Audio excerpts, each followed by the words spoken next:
Have you ever asked yourself the question, how are my thoughts really truly impacting me? Have you ever used the language of, this job is killing me, my kids are driving me insane, my body is falling apart, or my wife is driving me crazy? I want us to look at and to think about how the language that we use internally and externally is 100% impacting our signals that are being sent to our body. This is what I'm speaking to you. If you find this relevant at all, then keep listening, because this conversation today is going to be directly for you.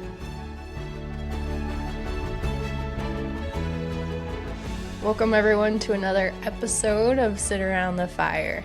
I am excited to be moving into season 2, another year of really brilliant conversations and stories, information, and things that I truly feel passionate about sharing with you. So welcome to season 2.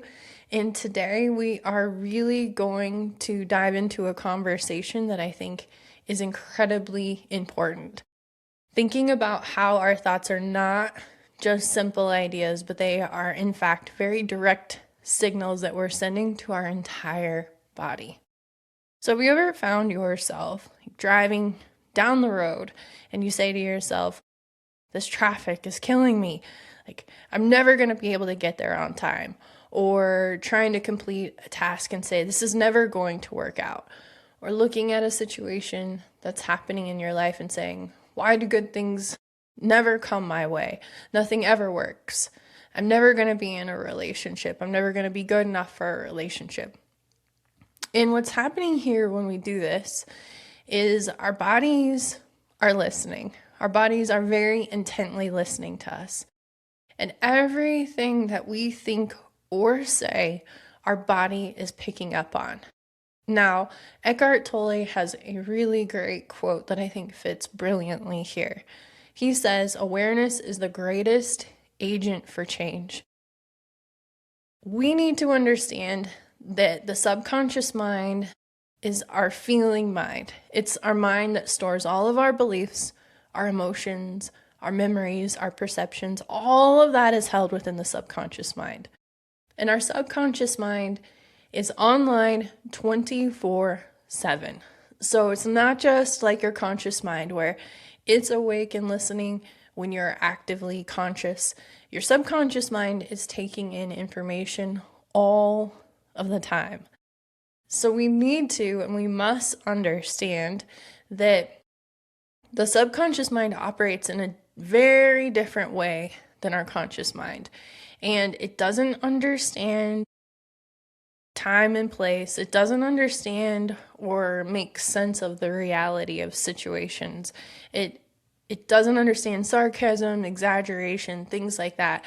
It responds as if every single message is fact. Every single message is real and immediate.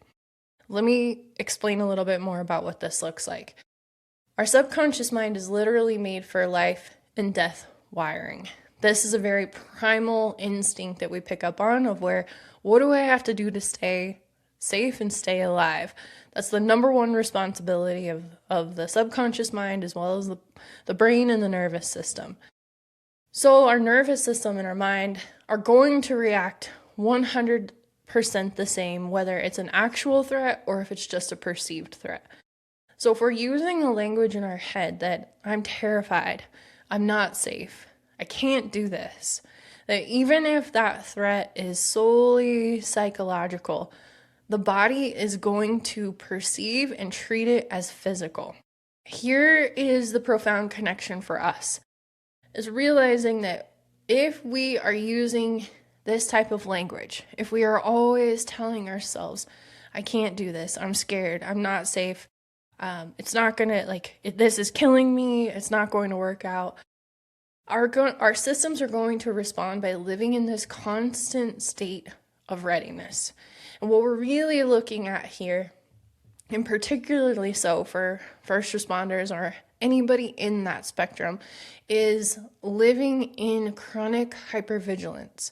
So not only does this language now become survival shorthand for us, but it comes at an incredible cost.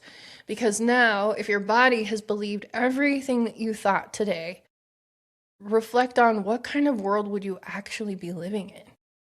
And thinking about this language pattern that's setting yourself up for, this brain that you're setting yourself up for, it is going to have an incredible, profound impact on you overall. This repeated dialogue that we pick up on within our minds, this is going to 100% dictate your beliefs, your habits, your personality, and even your physical response to things. This internal dialogue, these very innate messages that are getting sent to your body become your reality. And when we try to put this excuse out there, we try to use the reasoning of this is just how it is thinking, is that puts us in this chronic state of hopelessness, almost resignation to, well, this is just like how I'm going to feel. This is just how it's going to go. And it pushes us into this state of becoming incredibly emotionally numb. So now not only are we in this state of chronic hypervigilance, chronic stress, but now we're not feeling anything. Everything is all shut down. Long term, over time, this is going to result in chronic stress. And we know now that chronic stress is the direct path to chronic inflammation. Like 100% related. If you're stressed, your body is receiving those stress signals. What happens next is that chronic inflammation state. Meaning your joints are going to feel crappy. You're probably going to experience a lot of brain fog, not being able to focus, lack of concentration. Your stomach is going to feel upset a lot of the time. You're going to be sick. Your immune system is going to get shot. Like all of those things are going to cause that to be the end result. We're going to experience profound levels of burnout. You're not going to have capacity to do anything because you don't have anything left. So we'll fall into these very suffering type coping behaviors of withdrawing, being super irritable, using the self-sabotage method. And we need to really look at this and become aware, as Eckhart talks about, that just because a thought feels familiar or it's something that you've told yourself for a very long time does not mean that it's true. It does not mean that it's true. Even so much as looking at the commuting example, if we're using the language of this commute is killing me, think about in all reality, that's not actually true. Like your commute is not actually doing any form of killing to you. It's something that you're telling yourself, and your subconscious mind is believing that that is truth. So as we look at this, we think of awareness as not forcing change, because we know that when we try to force change, that anything we resist persists. But I want us to look at not forcing change, but interrupting the unconscious patterns. Becoming so consciously aware of the dialogue that you are using in your head of, I am not going to use that thought, or that thought is not going to take seed in my mind. I'm not going to put any focus on it, because we know that what we focus on becomes, and what we focus on becomes our beliefs. And so it's a very conscious deciphering and picking out of what am I going to choose to actually focus on and actually believe. And I'm not just talking about the sugar-coated chronic positivity or chronic, looking at things in that method. And I'm not talking about bypassing what you're actually experiencing either, because we know that that's just another form of suppression of things that we do with emotions. But what I'm looking for is taking a step back and saying, what is it that I'm actually telling myself right now? Is this thought protecting me, or is it hurting me? Using this dialogue or saying that my wife or my relationship, my husband, whatever it is driving me crazy. is to actually break that down and look at it as like, what am I actually telling myself here? I'm actually telling myself that this person is literally making me insane, making my brain not function, making my body be on tilt. And we wonder why the heck we have issues in our relationships. So if you're using this dialogue, you are picking up on these thoughts that you're telling yourself as they are hurting you. That is doing nothing positive for you by saying that. So I want us to normalize and be okay with there being some resistance to this, because we have to recognize that these patterns for us, these are long-term vested patterns, and these thought patterns are a mechanism of survival. They've served us a purpose at one place in time. They've done an important job for us, and we can have gratitude for that, gratitude for those protectors that have done this. However, it's so important that we choose to choose again. And we say, this method, this old pattern that once served me is no longer serving me now. Therefore, I must move out of this survival protective and allow myself to basically transform and evolve into what I actually want to be the truth. Now, these illusions that we hold on to, these beliefs about ourselves, things like, I have to stay this way, this is just who I am, it's too late for me, is I want to really pull the BS card on this, is it's never too late. You always have the power to choose again, and the shift can happen in an instant. This whole dialogue around, I have to stay this way, it's too late, this is just who I am, that's really just a ridiculous excuse. And it's an excuse to use for yourself to just say, well, this is just how it's going to be. It's that resignation. And I want to challenge you to say, step out of your resignation. Why don't you just be okay with things looking different, things being different for you, and realizing, no, this is not the way that things always have to be for me. It was really interesting. I saw a lot of this popping up all over the place, particularly on social media, and I did some exploration around it just out of sheer curiosity. But according to the Chinese calendar, the year 2025 was what they were referring to as the year of the snake.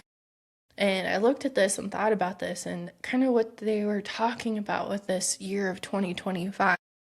Which we know this year of 2025 was a lot for everybody.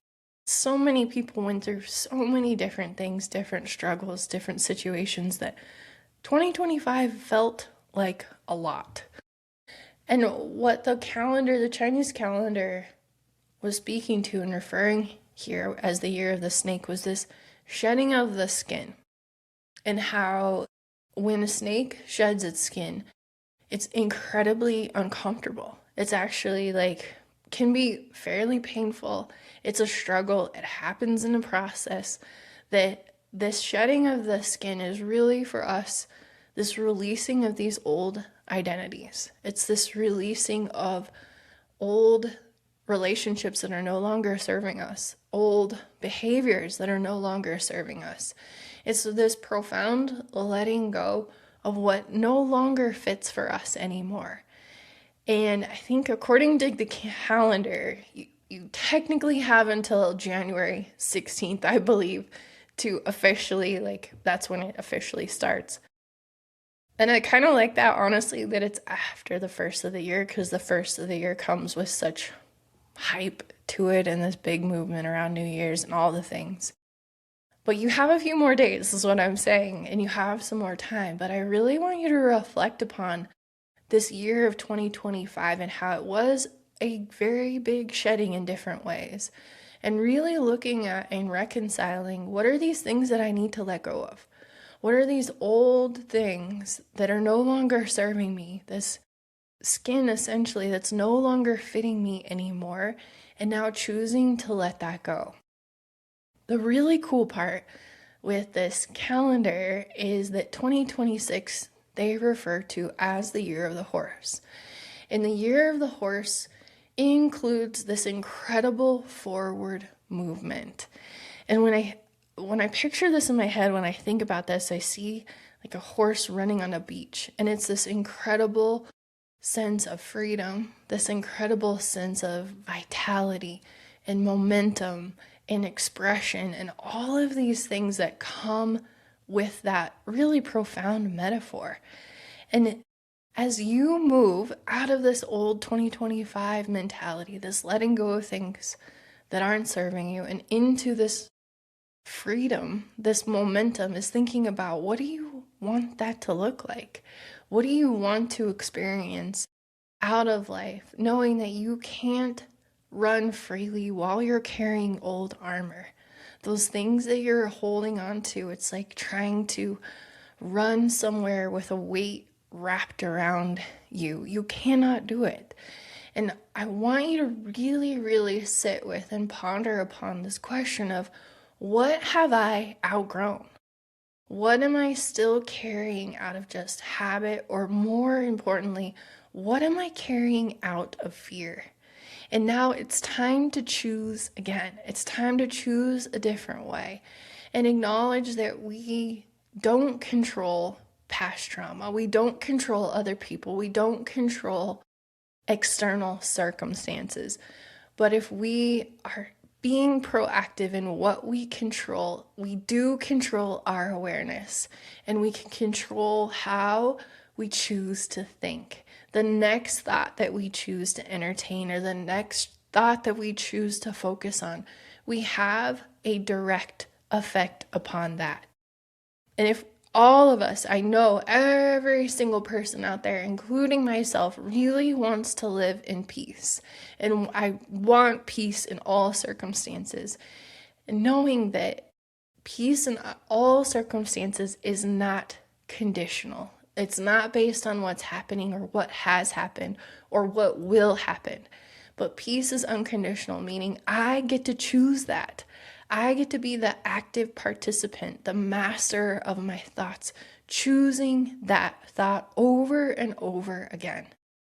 So as you're working on this and you're starting to kind of question and adapt to, like, is this really true, what I'm telling myself, this narrative, this dialogue that I've been living under for a long time, is I want you to start using some of these active questioning examples of thinking about, is this thought absolutely true? Is this absolutely true? Or is there another way to see this? And starting to really choose thoughts, not out of pushing things away or shoving things down or resisting or acting upon things, but just being the active chooser throughout the process. It's this deep level of almost exercising self-leadership for you. It's putting this all together in this package of, I am going to be an active participant, a co-creator of my own reality based on the thoughts that I am telling myself. And knowing that the thoughts we tell ourselves are going to communicate to our body. Therefore, our body is going to be communicating back to our mind as well. And you have the power to change that dialogue. You have the power to change the way that that conversation goes. And it's time to start getting aware and to being accountable and responsible for those thoughts. And I want you to get into this practice of letting things go. Really accepting that whatever has happened, but I'm choosing now to let this go. And the reason why is because, just like as we talked about with the example of the snake and outgrowing the skin, is you can't take this with you. You cannot crawl back into that old skin that doesn't even fit the snake anymore. That doesn't make any sense, but you have to choose to let it go. Anything that you are holding on to is not serving you in the here and now in any form or fashion. But letting go is going to create that space for you to live in freedom, to live in vitality, to live in movement and momentum and all those things as you move forward. And remembering that it can happen whenever you want it to. This doesn't have to be this big drawn out process. The change could happen now. just even listening to this very podcast can start to shift it for you right now.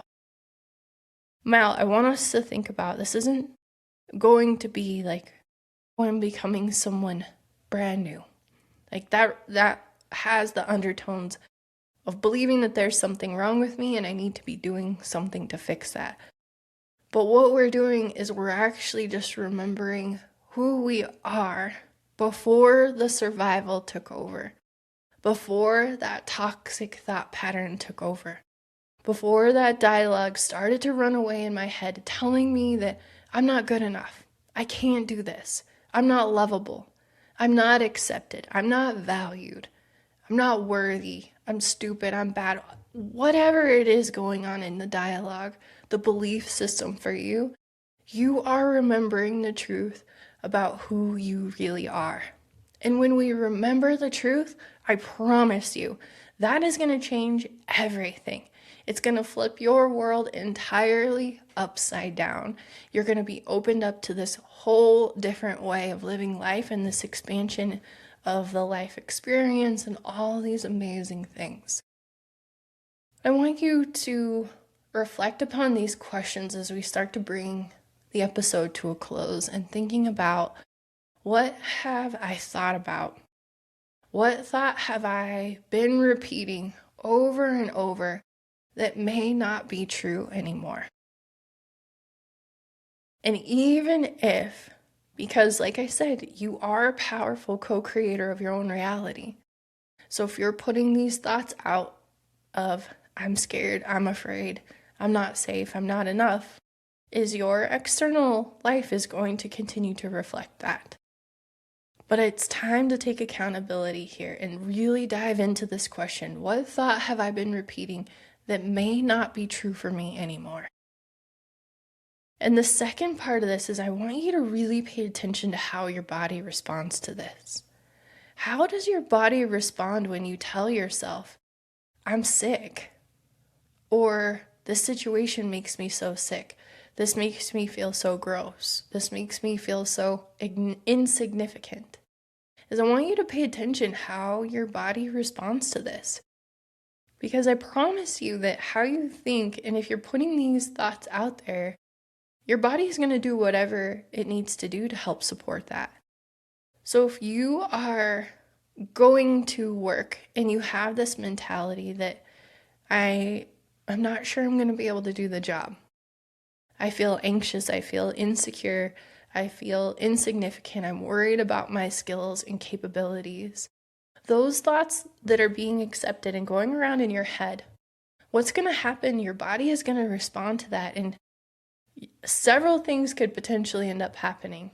Whether you get a terrible headache or a migraine, maybe you start sweating profusely, therefore you're too embarrassed to go into the situation or to go to work.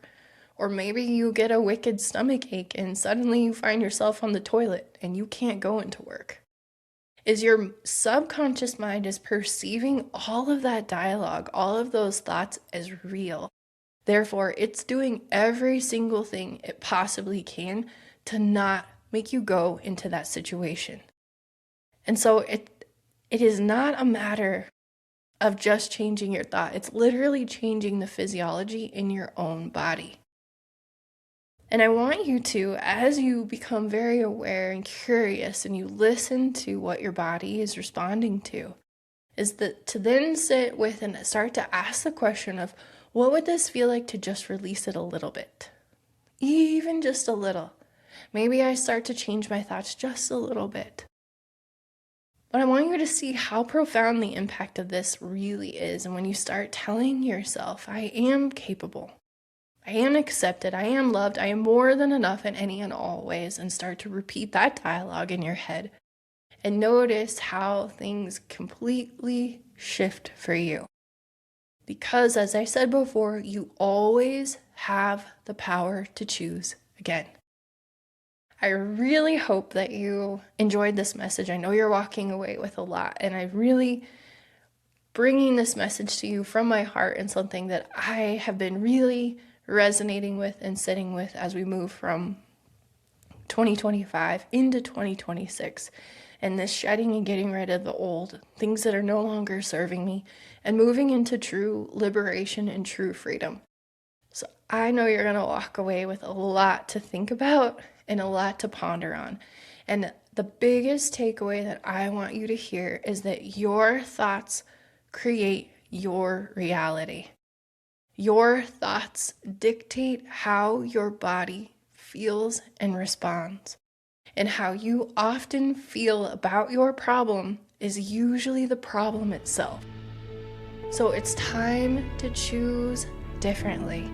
It's time to choose what you think, choose what you feel, choose how you live your life. All right, my friends, thanks again for joining me.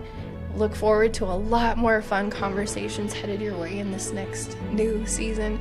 And as always, please like, subscribe, check us out on YouTube if you want to see us in video. We are here for you. You are not alone. And go out there and experience all the amazing things that life has to bring you. All right, everyone. Until next time.